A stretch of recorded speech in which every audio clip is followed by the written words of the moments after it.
Fantastic. Thank you all for being here once again. I hope you enjoyed that first presentation and that your knowledge went from 0 to at least 1. Next up, we have a really interesting keynote here for you today from Emily Coleman from Mazari, all the way from the States. So you better be attentive to what she has to say. She's going to be talking about brand storytelling 101, the art of creating crypto brands that stick. So hopefully you're well seated and we can stick right to it. Hi, everybody.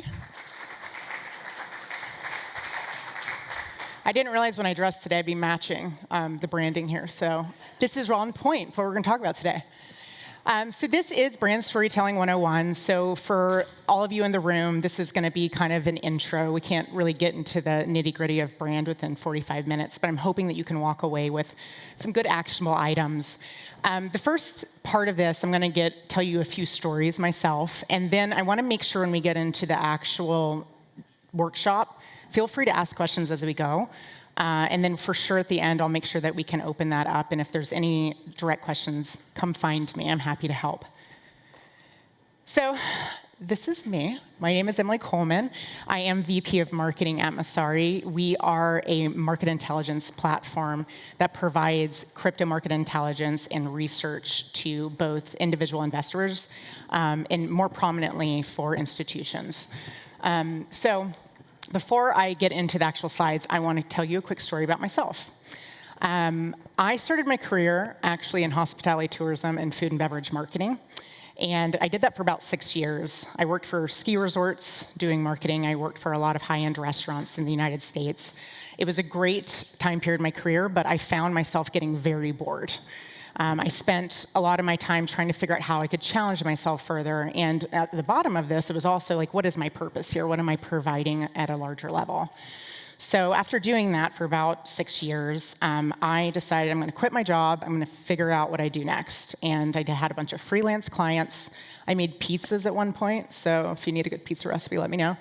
I was a bartender. I waited tables. I was doing more research and trying to figure out what space should I go into next. And then in 2014, after doing this for a few months and kind of spinning my wheels a little bit, I started digging into working for a tech incubator and learned a bit more about that space. And then I was introduced to this guy that I was told was a Bitcoin serial entrepreneur. I had never heard of Bitcoin. I hadn't come from the finance space. I mean, I'd come from hospitality. But I was introduced to him, and his name was Eric Voorhees. And he had founded an exchange called Shapeshift about a month before I met with him. And he was looking for someone to head up marketing and some of the operational side of things. So I met up with him for coffee and had one of the worst job interviews of my life, because I literally could not grasp what he was talking about. I had the marketing fundamentals. I had the skill set, but I didn't really understand quite how to apply it. But within that hour, I just decided, well, I'm not going to get this job, but I might as well learn. I asked a lot of questions, and at the very end of it, he said, well, do you want to come work for me? And shockingly, I went. I said, look, give me a few days. I did a bunch of research.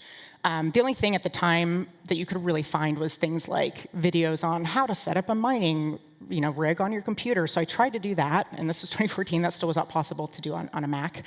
But I really dug in, and I said, okay, I'm going to do this. I'm told this is going to change the world. This is where I can really find purpose, so let's do it. After about a year with Shapeshift, it was really fun, but I wasn't still understanding. It seemed like we were just making people money, and we were working with a lot of engineers, and I still didn't quite get, okay, well, what is the larger impact? And then we went to Latin America for a few conferences, and as I was speaking with people and learning about the actual use cases and what the story was behind Bitcoin specifically, but also some of the alternative currencies at the time, it hit me. We have so many things that we can do with this. And at the time when you were looking more about Bitcoin, it was about remittances. It was about banking the unbanked. And that's when my brain flipped to, my skill set can be here to bring this world, bring this ecosystem to the next level, to mainstream, to the markets. And so here I am today, starting in 2014, 7 or 8 years later, I'm still in the space. And I feel like every day that I feel like I have purpose and impact. The reason I'm telling you this story is because that's what branding is all about. I think people get really confused with branding. They think it's about putting a logo on things. It's really about creating a story for your product, because people at their core are very driven by purpose. And so I'm going to get a bit more into how do you go about doing that? What are the building blocks you need to really develop your story? So really overview, I'm hoping everyone can walk away today with understanding why brand story development is important, even at the beginning, because sometimes at the beginning you're running and you're like, we're just trying to figure it out, but it's important to start with the purpose. Examples of brand work stories that have worked and that have not in the history of more recent tech history. How you can develop a strong brand story. So I'll give you some tips on starting to do that if you haven't already begun, or even if you're further down that phase. And then how do you take those tips and start to bring them to market? All right, so let's start with a story about the dot-com boom and bust. You can see these logos up here: search engines, personal computers, social media. In the 90s and 2000s, there were so many companies, thousands. I don't know if that resonates with all of us here. There were thousands of companies, a lot of them trying to do very similar things. If we start with search engines, I'm not sure if I've heard anyone say, let's excite this, for example. Google had really set a good story. They had developed a brand that really resonated. It's not necessarily that Google in those earlier days was any better than these other players. It was just they knew how to really figure out the consumer and figure out what motivated them. And so for most of us, Google resonates well. Baidu, if you're in Asian markets, there's only a few search engines that we typically resonate with and understand at this point, but there were hundreds, if not more, of them at the time. Same thing with personal computers. I want to quickly look at this and go back to a story about Apple in particular, but if we look at social media, there are some players I didn't put here specifically because they're big players, but they're also starting to lose their brand story. They're losing their narrative. They're losing the larger impact. But things like Vine and MySpace, a lot of these were either acquired or they just went dormant because they weren't able to really resonate the way they needed to. And for example, with Vine, Vine's not dissimilar to Instagram. It was a very similar platform for those of you who remember how that one worked, and it didn't last very long. But what Instagram did is they were able to tell a really solid story. So as a good example of how, especially during this time period, a brand really came back from the dead, I want to focus in on Apple. I'm sure some of you probably know this story, but in 1978, Steve Jobs was about to release this computer called the Lynda computer. And it was supposed to be the next big thing. Everyone's going to have a computer. This is how we really set in motion the idea of everyone having a computer in their home. However, the way that they decided to market this was put a 6-page ad in the Wall Street Journal. And that ad had just pages of specs. Here's all the technical specs of how this works. Who was the audience? Well, it was like the general consumer, but who were they reaching there in the Wall Street Journal? Foreseeably, they could have hit that audience, but the ad completely tanked because no one knew how to read all the jargon. It wasn't a story that resonated with them to feel like this was something for them. And so after a few years after that, Apple was hemorrhaging. Steve Jobs was removed from his position as CEO. He was trying to figure out what he's going to do next, and he ended up joining Pixar, which all of us today know is a big motion picture company. Pixar was very small at the time, but they were a storytelling company. That's what movie production companies do. They tell stories. During his time there, he learned a lot about storytelling. And when he then subsequently in 97 came back to Apple, he was able to really resonate a bit better of what went wrong there. How could they survive this? And they brought out an ad firm to develop the Think Different campaign. The Think Different campaign really went into the head of the consumer, and there was a lot of influencers that were brought in to help kind of showcase, like, I am a filmmaker, I'm a writer. It was really kind of tapping into day-to-day people and having them say, this is why I use Apple. And it really helped to revive the entire company. And so for a lot of people, it's not necessarily that Apple's any better than any of these other providers. They just were able to really tap into the consumer story. So This is just some good examples, some case studies, which I'll get into in a bit too, why case studies are important. I'm not going to go too far into this slide because we are a moving target, but I wanted to touch on Bitcoin was not the first digital gold, if you will. You had eGold, you had Hashcash, you had a lot of things happening way earlier on, but there was some stuff missing there, the story, the consumer being ready for that, so being in the right place at the right time. And in 2008, during the financial crisis, there were a lot of people that either lost jobs, had family members that were highly affected, and they understood why this could be really impactful. And so Bitcoin had a really interesting story. It had a lot of mystique behind it based on Satoshi Nakamoto's release of the white paper and who was this person or people. But it also really hit on pain points that people were feeling on such a deep level that emotionally they could connect to this. And of course, we still are working on mass adoption. We're not quite there. But this was how Bitcoin was able to start to kind of evolve. And then when we really get into, a lot of the crypto project styles, ICO phases, 2016, 17, 18, there were thousands and thousands. Those of you in the room that were there during this time, I'm sure there's a lot of you. I mean, there was a new white paper every day. And if we think back on the Lynda computer, very technical jargon. A lot of times, copies of someone else's white paper. There wasn't clarity on why these things are important. And there have been players in recent years that have been able to really kind of rise above that. This, I was Googling to try to put above here, like, what are some dead projects? And I kind of didn't want to go there to some extent. But what I did find is a lot of articles that looked like this. Submit a dead coin.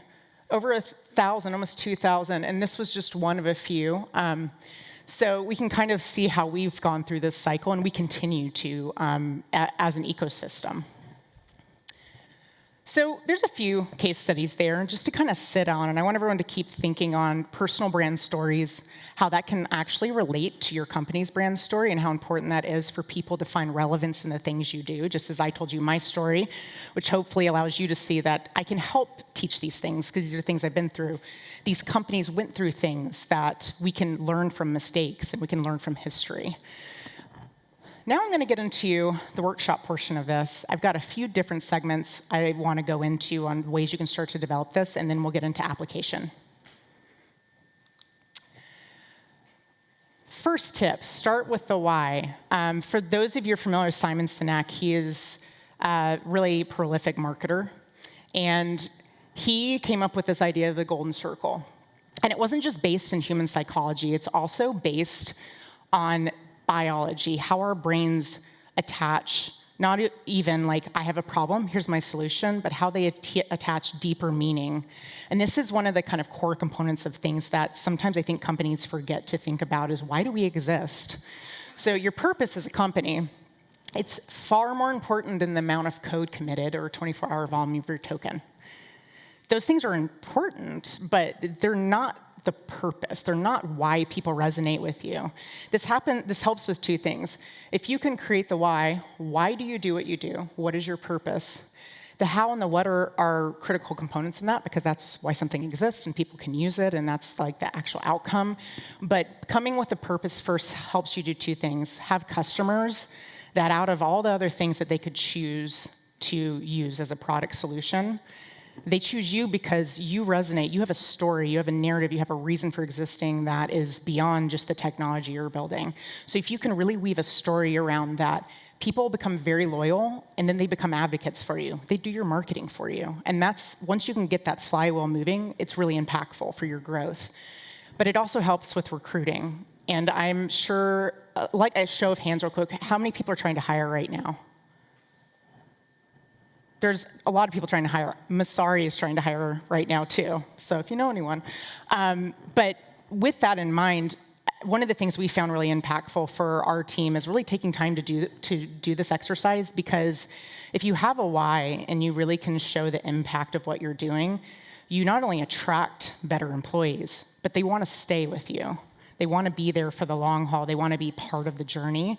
And that way you're not having to constantly rehire and retrain, because that also cuts down on your bottom line. So this is really important part of, let's start with the why, figure that out. Create a consistent brand narrative.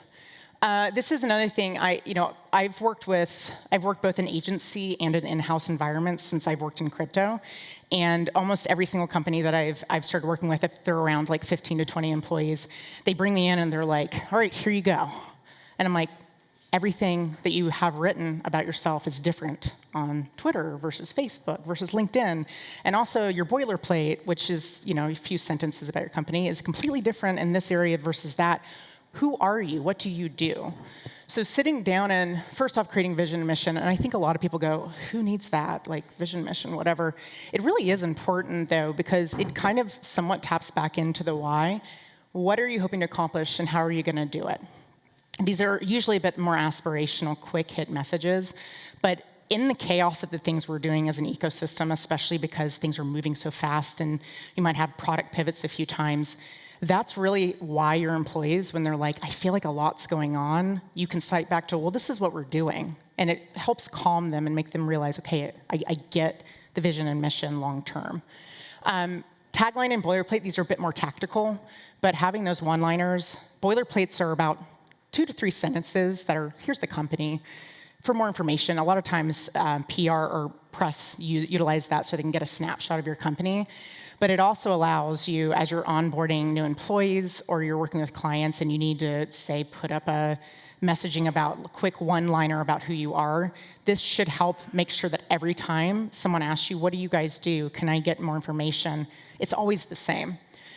And then being consistent, or voice and tone. Voice and tone is something that I think a lot of people forget. That is, we know who we are. Here's my tagline, here's the statement, but who really are you? So how do you present yourself on social media? How should your community managers act? How should your employees act when they're at conferences? Messari, we actually went through an exercise last year to really dig into this a little further, and we divided it into 2 ideas. Words we like and words we don't like. And then a third part of this was, what are brands that we think do a really good job of embodying what we want to be? And so we presented this to the company right after this was done and said, okay, here are the words we like. From a more jargony side, WAGMI, inclusivity, being helpful, education. Things we don't like is never gonna make it. Shit coins was another one. I was trying to find a different term other than that for you guys, but you know what I'm saying. And by people seeing both lists of words together, they're able to kind of say, okay, I understand how I should conduct myself. And then it also helps from a copywriting perspective as you continue to get more creative with how you're doing your marketing to know, like, how should we embody? There are studies that show that most consumers have to have 7 touch points with your brand before they actually are bought in. So if you can imagine, if there's inconsistencies, I go on Twitter and you conduct yourself this way, and I'm like, cool, I'm in. This is my company. I go to your website, it's completely different. I go, is this the same brand? I have no idea. So the consistencies of them hitting each touch point that seems similarly. So let's just say you meet me, you're like, I think Messari is a super professional brand, and you meet me and I'm like all over the place. Does that resonate? Like, it's important that every touch point of the brand journey for a potential customer is very solid. Knowing your customer. So demographics are an important part of this.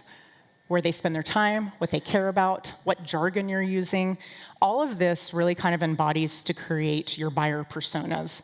I think buyer personas are another thing that kind of gets left out, and that's fine at the beginning. That first year or so, you're trying to figure it out, right? You're building your team, you're doing all that.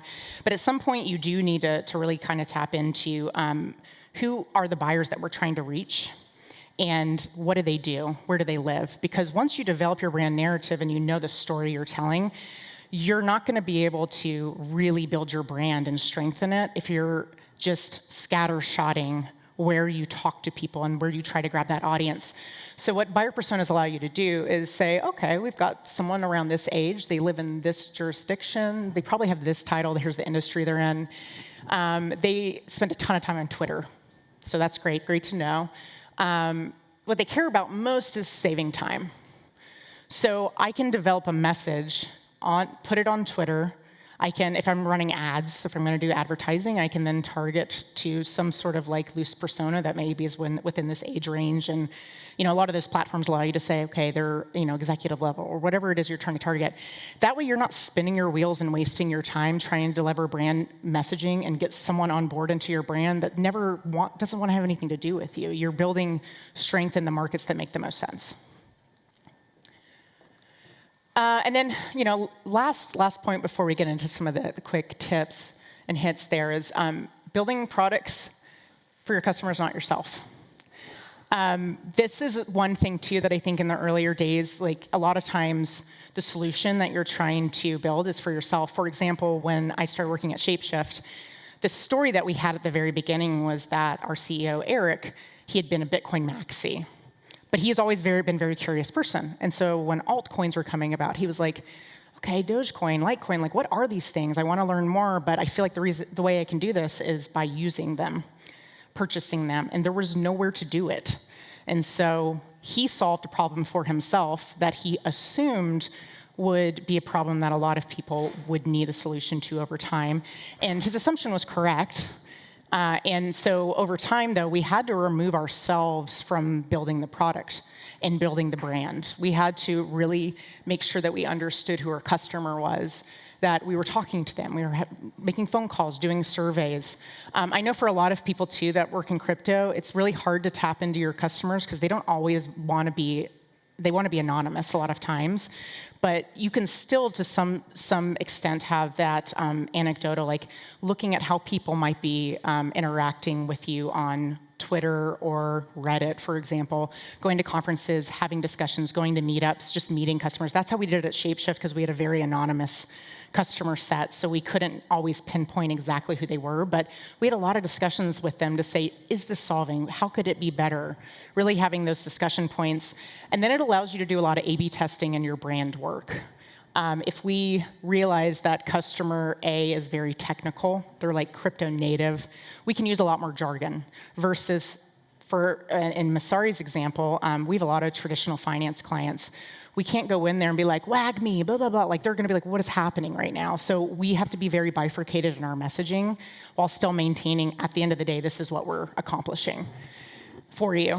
And then studies have also shown writing for them, you and yours, a lot of your marketing, from a technical perspective, a lot of your marketing materials, when you're doing a direct hit to a customer, using you and yours allows them to envision themselves using your product. So as an example, going back to an Apple example, when the iPod came out, the tagline was 1,000 songs in your pocket, your pocket. For people who are music enthusiasts walking around with folders of CDs, that was amazing. My pocket, I can have everything on this thing that just fits in my pocket. And so being able to write for them, directed at them versus saying, you can have this device, or this device allows you to have music. This device that is for you, that fits in your pocket. It just makes it a bit more directive. So those are even just quick on the copywriting perspective, good things to do. And then segment and targeting, I already mentioned this a little bit. Making sure you're bifurcating messaging to your audience and not just singling it because it'll hit, but it's not going to hit as directly as you want when you're trying to continue to grow your brand. All right, so give a few of those tips. At the very end of this, I want to make sure we have question time, and I think we'll have about 10 minutes. But I want to get into some quick tips on how you can take the things that I just went through, building brand narrative, finding purpose, making sure you're really targeted into your customers, and that you continue to think about being very customer-centric. It's about them, not you. But what are some quick things you can do to apply? And this is a very short list. We can talk later. If anyone wants to talk further about this stuff, come find me. There's a lot of things you can do here. But here's some ways to really kind of make it stick. Creating brand alignment across teams. I talked about this a bit ago. At Masari, we have a brand playbook. It took us probably 6 months to put this together when I joined last year. It was a lot of discussions on, how are we talking about messaging? Who is our customer? Like, how are we putting this together? But at the end of the day, we have a brand playbook that we finalized early this year. That was tagline. It was company story, the story of our name, Who are the players in the company that have developed X, Y, Z? What's our boilerplate? Who's our target audience? What's our voice and tone? It's in one document, and we've just started doing presentations to new employees so that it really gets into their head. And what we're going to start doing more often is probably once a quarter, having lunch and learns for the entire company. Hey, it's us again, marketing. We're going to go over brand again. Because the more that your team continues to understand all of this, the better that they will be able to not only advocate for the product when they're out and about, but continue to feel momentum themselves as employees. And ultimately building the brand within, but also externally, and making sure that, again, 7 touch points, every time someone touches our brand, it's the same. Ensure your brand messaging and visuals are consistent across channels. So I've talked a lot about brand narratives. I made a little bit of a mention of the visuals, but just making sure that outside of continuing to press the messaging within your employees, that you also make sure all of your external channels are consistent. As an example, Masari releases this thesis report for every December. And when we did this year, we actually hired an artist to do a set of NFTs. We had some brand guidelines for him, and then we took the NFT art and we pulled it through the entire marketing campaign. Someone would read the report, they'd go to social media, they'd end up on our landing page for that. Everything they touched looked very similar to that, and it had just a hint of the Masari logo within each thing, so people could say, oh, that is Masari. So being able to be consistent with that is really important too. Spend time with your customers. I already went into this. Surveys are great. Having phone calls. Making yourself available. We have a lot of Telegram chats with a lot of our B2B clients, and so many of them have helped us develop this product into what it is today to be really, really needed and really purposeful. So being able to open up that to your customers is important. To continue to know how to develop your brand and hit more customers. And then this is the more tactical side, case studies, testimonials. We actually filmed a bunch of testimonial videos with some of our clients in each buyer persona last year. It was very interesting actually sitting down with a human that uses our product and having them tell us what was their pain point, why do they use us, what would have been the solution for them if they hadn't been able to have us help them with compliance issues, keeping up with events, things like that. And it not only allows you as a company to say, okay, we're on track, it allows you to also know when there's pain points. And then from a bigger perspective, using testimonial videos is super helpful because other people that are trying to find the solution, if they do come to your website and they find this video, it allows them to say, I have that same problem, and that person finds a solution for it. So there's an actual human behind it, and that's a really important thing I think you can do. You don't necessarily have to do the videos too. That can be pricey. You can just have a one-pager or a blog a blog post about a consumer. So things like that are helpful. Focus on thought leadership. This gets into public relations. I can't press enough on how important PR can be. And it's also a slow game. It's a long game. It's not going to happen overnight. And I think a lot of people, I worked on the PR agency side for a crypto agency, and I can't tell you how many clients would come in, give us a month, and then be like, you're not producing, and they let us go. It takes time, but it's really important for a few reasons. Thought leadership in this space, I think everyone who's tried to get speaking spots, you're like, that you know how impactful that can be. If you stand in front of a stage, you will have people come talk to you. If you have something that's good to say. So being able to continue to build your thought leadership, whether you hire that in-house or find ways to do that on your own, just really take some time to focus on building relationships with journalists, finding speaking engagement, finding your own voice. Again, going back to me telling you about my brand story, that wasn't to pump myself up. It was to kind of show you as an example of how important it is to be able to tell your own story too within this. And then working on growing your distribution channels. So social media, Twitter specifically for our industry is really important. But what are things? What own channels can you create? We have actually a newsletter we put out every day that's free. And it kind of they launched it in 2019 as just a kind of way to get all of our research reports out to the world and kind of keep people abreast of what was happening in the space. And we have close to 500,000 subscribers to that read that every day. And our open rate is at a 30%, which is huge. And we know it's it's a longer game channel, but it allows us to control the message. It allows us to get our research out to the world, into people's inboxes. And email is actually one of the top marketing channels because people, it goes in their inbox. Unless they unsubscribe, they want it there. They might not always read it, but it's a really impactful way to get the word out and to build momentum and thought leadership. Going back to the PR stuff, you're building that thought leadership for yourself.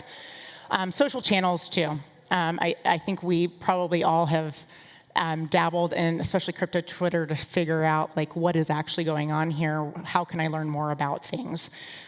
So taking some time to grow those channels. And across the board, going back to the brand side of that, you continue to have multiple touch points for people to interact with to really learn who you are. All right, so bringing it back, we've got the 4 kind of 101 review. I wanted to now open it up to any questions that anyone might have.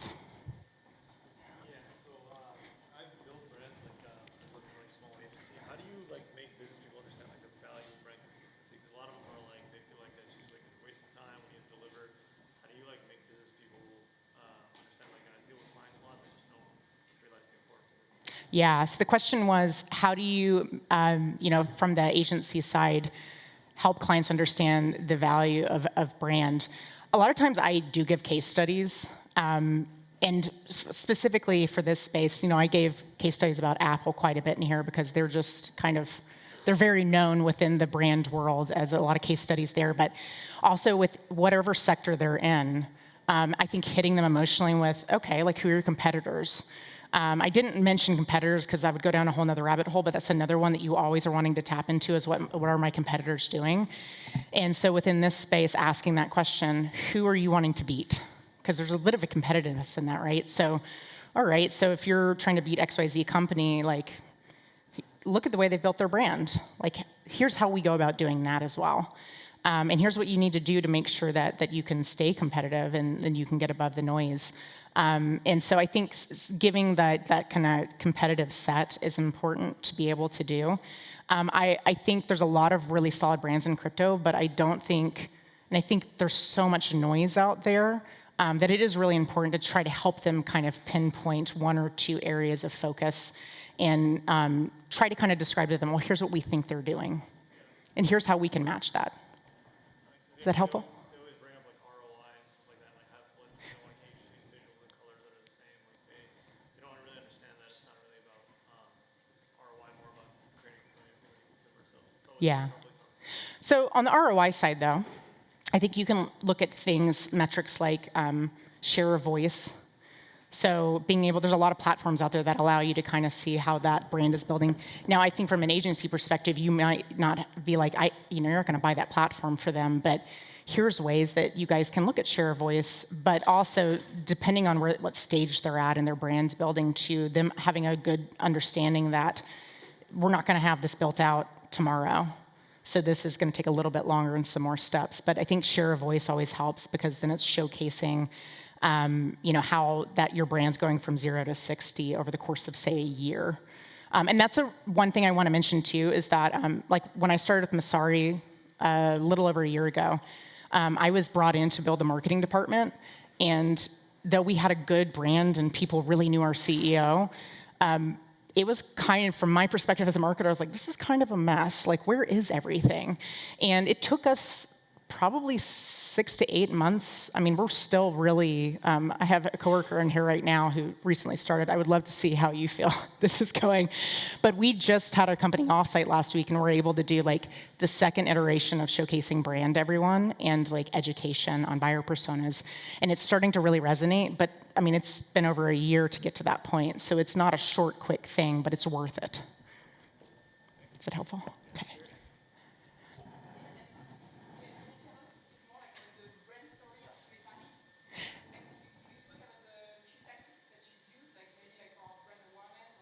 Sure.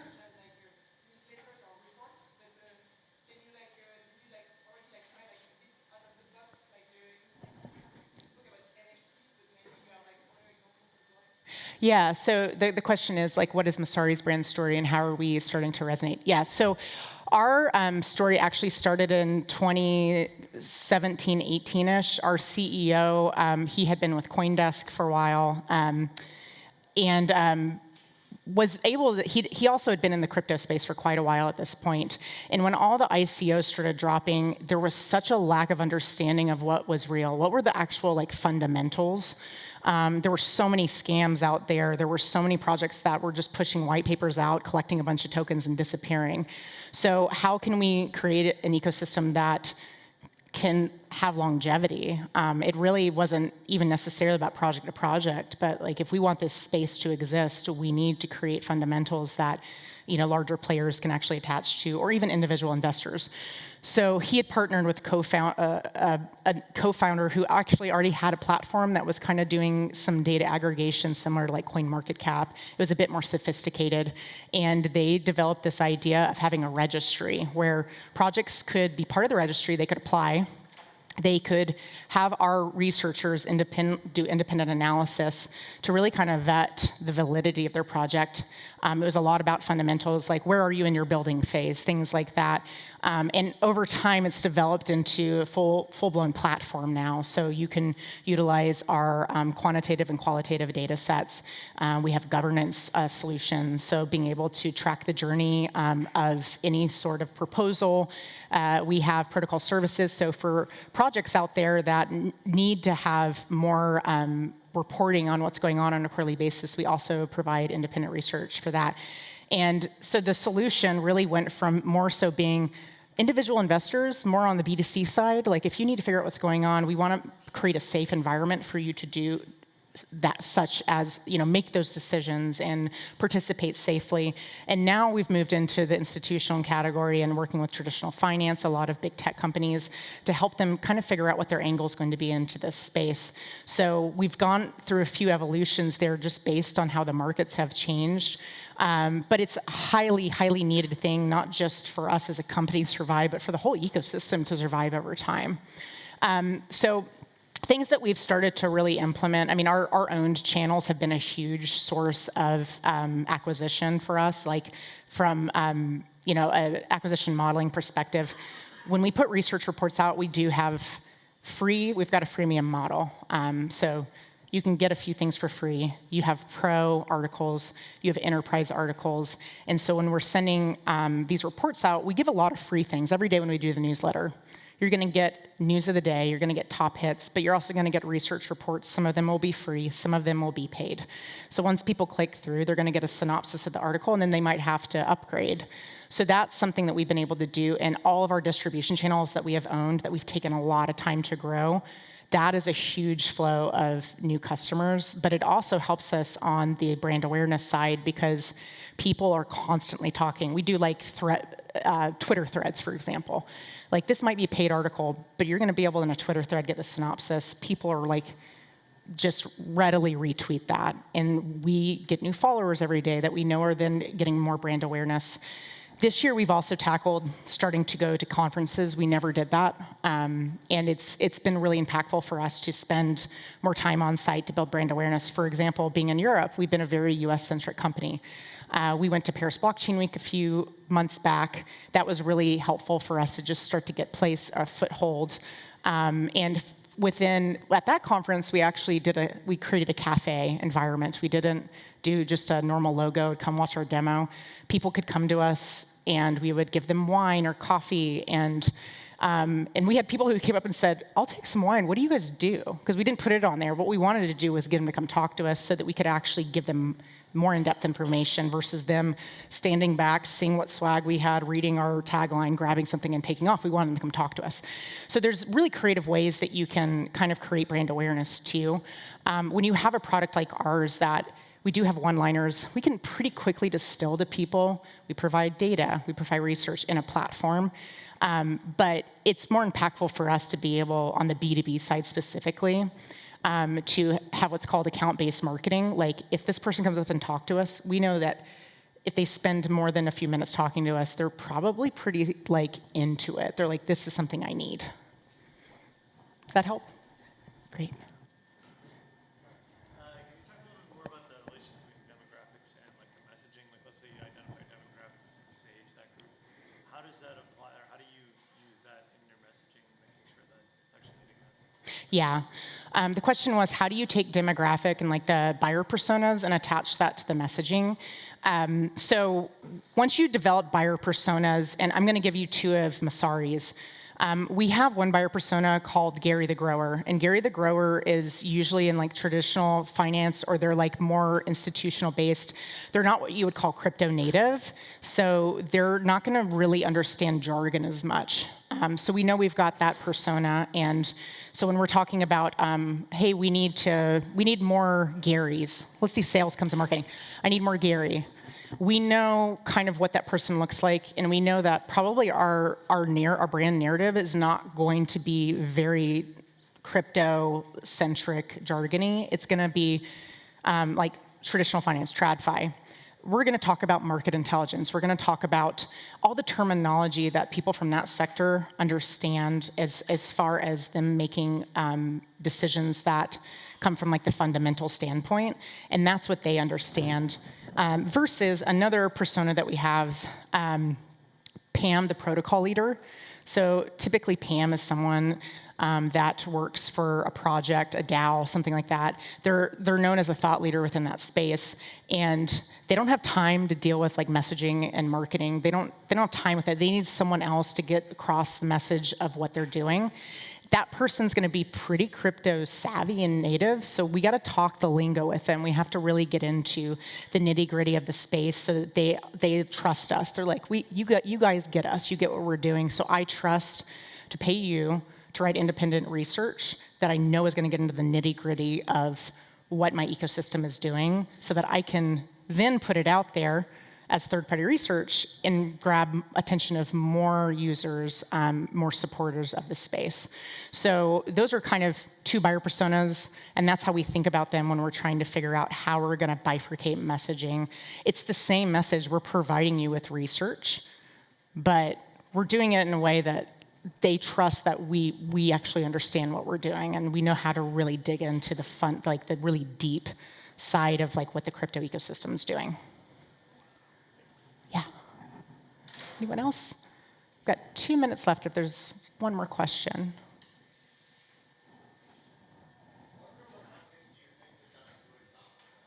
Ask that one more time, I'm sorry. Yeah, it's a great question. Well, I mean, I think I put Ethereum up on that slide for a reason. They are somewhat first movers, but not really. Before Ethereum launched as, the smart contract layer 1, first mover there were other things that were doing similar types or trying to do similar types of things.